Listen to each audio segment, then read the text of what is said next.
නිකලස් පූරාන් කියන්නේ වර්තමාන ක්‍රිකට් ක්‍රීඩාවේ ගොඩ දෙනෙක් ආදරය කරන දක්ෂ චරිතයක්.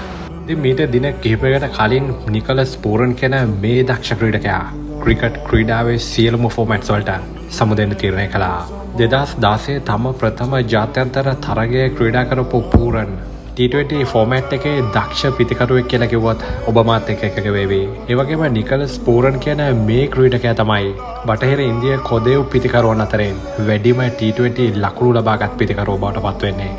මේ ලිස්ට් එකේ දෙවෙනි තැන පසු වෙන්නේ ක්‍රිස් ගේල්. ඒ වගේම ජාත්‍යන්තර එක්දින තරඟ 61කට ක්‍රීඩා කරලා තියෙන නිකලස් පූරන් එහිදී ලකුණු 1983ක් ලබාගෙන තියෙන්නේ.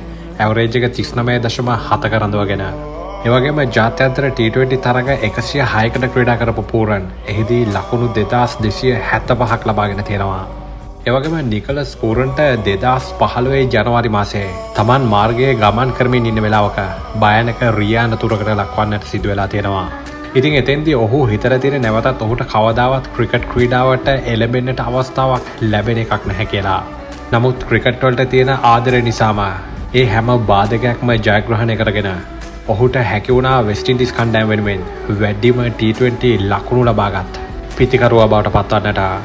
ජාත්‍යන්තර ක්‍රිකට් පිටියෙන් සමගන්නකොට නිකලස් පූරන්ගේ වයස සඳහන් වෙන්නේ අවුරුදු 29ක් විදිහට.